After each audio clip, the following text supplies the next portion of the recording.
રક્ષાબંધન માટેની special sweet બનાવવા માટે 20 બ્રેડ લેવાની છે, જેના કોર્નર્સ કટ કરી લઈશું.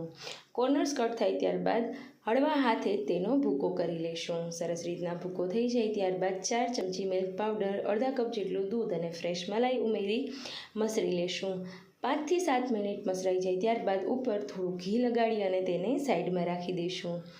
એક પેનમાં 1 કપ જેટલી ખાંડ ઉમેરી અડધા કપ જેટલું પાણી ઉમેરીશું અને હલાવતા જશું. 15 થી 20 દાંતણા કેસરના અને 2 એલચીના પાવડર કરી અને ઉમેરી દેવાનો છે. ચાસણી કર્યા વગર જ ખાંડ ઓગળે ત્યારબાદ તેને સાઈડમાં રાખી દઈશું. આગળ જે ડફ તૈયાર હતો તેના જાંબુ વાળી લેશું. આપણી ગુલાબજાંબુ માટેના ગોળા આવી રીતના તૈયાર કરી લઈશું. સાઇઝને નાની રાખવાની. ઘી ગરમ થઈ ગયું છે તો 1 બાય 1 ગોલ્ડન બ્રાઉન થાય ત્યાં સુધી હું અહીંયા તેને ફ્રાય કરી લઈશ. આગળ જે આપણું સુગર સિરપ તૈયાર છે તેમાં આવી રીતના જાંબુમાં થોડી કાણા પાડી અને તેમાં એડ કરી દઈશું.